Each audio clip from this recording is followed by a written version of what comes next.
Graça e paz da parte do Senhor Jesus Cristo para todos vós. Hoje eu quero dar um tema para a palavra do dia dizendo saindo da escuridão.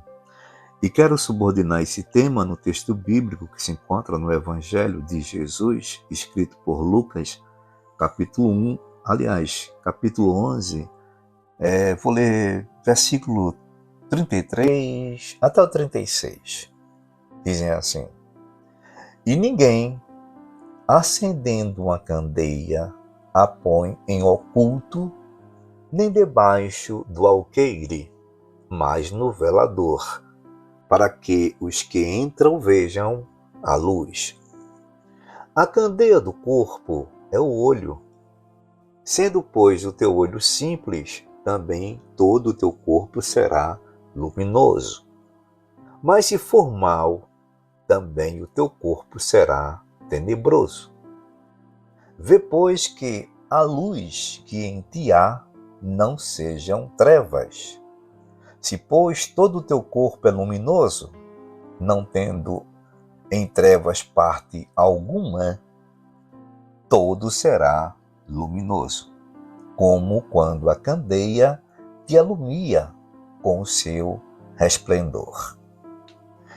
20 de novembro de 2024. Majestoso Deus, poderoso Senhor, Tu és o Todo-Poderoso. Pai de Jesus Cristo, nosso Salvador, Te glorifico por essa oportunidade. Te apresento cada ouvinte, a família de todos, cada inscrito, a minha família, a minha vida. Te apresento os doentes nos hospitais, nas suas casas. Te apresento, Senhor, os desempregados, os deprimidos. Te apresento aqueles que estão com causas na justiça para serem julgadas. Enfim, dê vitória. Apresenta essa nossa missão. Eu te peço que seja assim, em nome de Jesus. Bom, pessoal, hoje dei esse tema para a palavra do dia dizendo saindo da escuridão. Eu quero falar sobre, rapidamente, escuridão e luz. Escuridão versus luz. Segundo a Bíblia, o que a Bíblia define sobre escuridão é quando a gente coloca as nossas trevas na maravilhosa luz de Cristo, toda a escuridão que possa existir em nós é aniquilada e assim podemos caminhar em retidão. As trevas, a escuridão, nada mais é do que a ausência de luz. Dito isto, eu quero falar sobre a luz, segundo a Bíblia, já que o tema que eu dei é saindo da escuridão. Já falei o que é escuridão, trevas, segundo o conceito bíblico, e conceito bíblico também sobre luz. A gente pode entender que a luz é um símbolo que representa a divindade e tem significados como vida, felicidade, alegria, salvação e libertação. A luz é uma manifestação de Deus que ilumina o ser interior. Mesmo as partes mais ocultas, mais escondidas, a luz de Deus expõe o que está escondido, oculto, nas trevas, né? Mostrando as coisas como realmente são. Basicamente,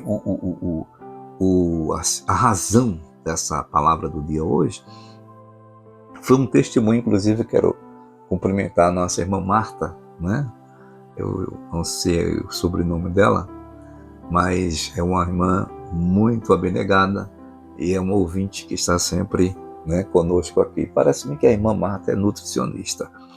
Irmã Marta, Deus te abençoe, obrigado. Ela me passou alguns artigos e eu ouvi, assisti um artigo semelhante ao que a irmã Marta mandou para mim, e eu vou falar sobre esse que é semelhante, de uma criança de apenas 5 anos, que a mãe relata um testemunho em que essa criança, juntamente com todos da casa, estava orando.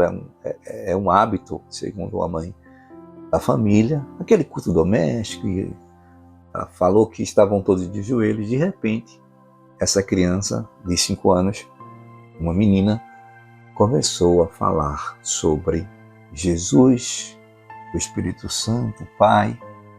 E uma das coisas que, entre tantas coisas que ela menciona, ela diz assim: mamãe, Jesus, ele brilha tanto, mas ele brilha tanto, tem uma claridade, uma luz tão grande, que é como que a luz saísse de dentro dele. E eu fiquei pensando nisso. Veja, uma criança de 5 anos, né, certamente ela está sendo revelada pelo Espírito Santo, porque ela não entende isso, né? Ninguém colocou isso na cabeça dela.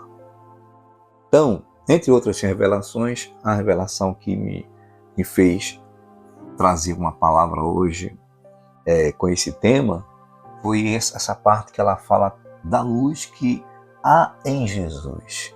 E a gente sabe que Jesus, ele próprio, né, ele é a luz. Quando a gente observa lá no princípio de todas as coisas, quando não existia nenhum ser humano, né, quando não existia os mares, quando não existia plantas, né, nenhum vegetal, quando não existia o firmamento, existiam as estrelas, o sol, a lua, nada disso. Não tinha nada, era tudo escuro. Aí Deus decidiu fazer uma coisa maravilhosa. Versículo 3 do livro de Gênesis, capítulo 1, diz assim, ó: e disse Deus, haja luz, e houve luz. Já entendo que Deus gosta de luz. Deus é luz. E versículo 4 diz: e viu Deus que era boa a luz, e fez Deus separação entre a luz e as trevas. Como eu dei o tema aqui dizendo, saindo da escuridão, saindo das trevas, então Deus faz separação. Luz e trevas, luz e escuridão, não há comunhão, não há harmonia, não há conciliação. Então Deus fez essa separação. Então a pessoa que está nas trevas está separada da luz. E quem está na luz, obviamente, está separada, essa pessoa, das trevas. Então, muito importante isso, até o próprio Deus, ele habita na inacessível luz. Eu fico imaginando a glória, o poder, a majestade, a luminosidade, a claridade, o brilho que há, né, na Trindade Santa, no Pai, no Filho, no Espírito Santo, no trono, nos céus, ou no céu que nós pretendemos chegar na eternidade. Paulo, quando fala sobre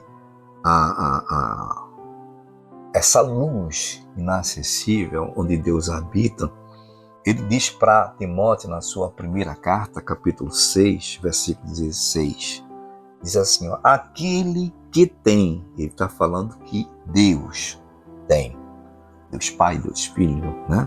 Deus e Espírito Santo, mas ele está dizendo assim, aquele que tem, ele somente ele, a imortalidade, ou seja, Deus nunca vai morrer, Deus não teve princípio, Deus é eterno. Aí ele diz, e habita na luz inacessível. Ninguém mesmo pode acessar a Deus, porque essa luz não permite ninguém nesse corpo ou nessa natureza humana. Até porque Paulo mesmo diz aqui, ó, seguindo o texto, a quem nenhum dos homens viu, nem pode ver. Tá vendo? O ser humano não viu, ninguém viu Deus, nem pode ver nessa natureza humana. Aí ele diz, a qual seja honra e poder sempre eterno. Amém. Então Deus habita na luz inacessível. Nós, e Paulo, corroborando aqui com o Paulo está dizendo, eu vou dizer que realmente o homem não pode ver Deus. O homem comum, o homem natural. Mas a nossa esperança é, com um corpo transformado, igualzinho ao de Jesus, né? Semelhante, né? Ao de Jesus, nós vamos ver sim, como ele é, nós o veremos, né? O Deus Pai, o Deus Filho, o Deus Espírito Santo, os arcanjos, querubins, os demais irmãos, né? Que tanto os vultos bíblicos quanto aqueles que, né, da nossa época, das outras épocas da igreja primitiva, nós vamos ver lá, né? Em nome de Jesus. Então nós, como imitadores que pretendemos ser, quando a gente começa a seguir Jesus, a gente pretende parecer-se com Ele. Então a gente procura imitar Ele. É claro que jamais a gente vai chegar na imitação genuína, mas a gente se esforça para isso, né? O Espírito Santo nos ajuda, que está aqui conosco. Mateus capítulo 5, versículo 14, Jesus fala sobre isso. Se Ele é a luz, Jesus disse, eu sou a luz do mundo. Ele disse certa vez, e até diz mais, quem me segue não andará em trevas. Então assim, se nós queremos ser seguidores dele, que é a luz, devemos imitá-lo, então devemos ser luz também. Mateus, como dizia, capítulo 5, versículo 14, diz assim, vós sois a luz do mundo. É Jesus dizendo. Veja que responsabilidade nós temos. Veja que compromisso com Deus diante de Jesus nós temos. De imitá-lo ao ponto de também brilhar, ser luz, como ele é a luz. Segue o texto. Não se pode esconder uma cidade edificada sobre um monte. Então, uma cidade no monte, ela está de uma forma elevada que não tem como se esconder, não está no vale, lá embaixo, está no monte. Aí Jesus fez essa comparação da luz, que não dá para esconder a luz. A luz revela tudo, a luz mostra tudo, não é? Glória a Deus, bendito seja o nome de Jesus para sempre. Eu, quando pensei nesse tema, né, saindo da escuridão, escolhi aqui esse texto bíblico como base, no Evangelho de Jesus, segundo escreveu Lucas, capítulo 11, vou terminar agora, pessoal, do versículo 33 ao 36. Jesus está falando aqui sobre a candeia do corpo. E ele diz que a candeia do corpo é os olhos da gente, o olho, né? Ele diz aqui, no versículo 34, a candeia do corpo é o olho. Aí ele diz, sendo, pois, o teu olho simples, ou seja, sem malícia, sem maldade, sem fornicação, sem desejo de interesse, né, sexual por alguém, sem adultério, se forem os teus olhos, os meus olhos puros, é isso que ele quis dizer, simples, também todo o teu corpo será luminoso, terá luz. Aí ele segue, mas se for mal, ou seja, se os olhos nossos forem maus, também o teu corpo será tenebroso, será escuro, será trevas. Então, gente, veja como é importante a gente viver nessa dimensão da luz. Eu tenho falado, eu acho que já tem umas 2 semanas, estou falando temas, por misericórdia de Deus, o Espírito Santo é quem está me dando, não preparo nada, sai no dia, assuntos relacionados à escatologia, ao final dos tempos, ao arrebatamento, à nossa saída daqui, que é o nosso objetivo. Então, sendo luz, nós estaremos prontos para aquele momento também do arrebatamento. Imagina se a trombeta toca e nós estamos em trevas. Misericórdia.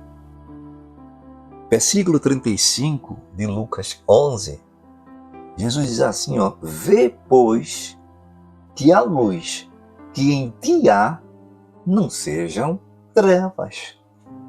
Sabe o que Jesus quer dizer com isso, ao meu simples entendimento?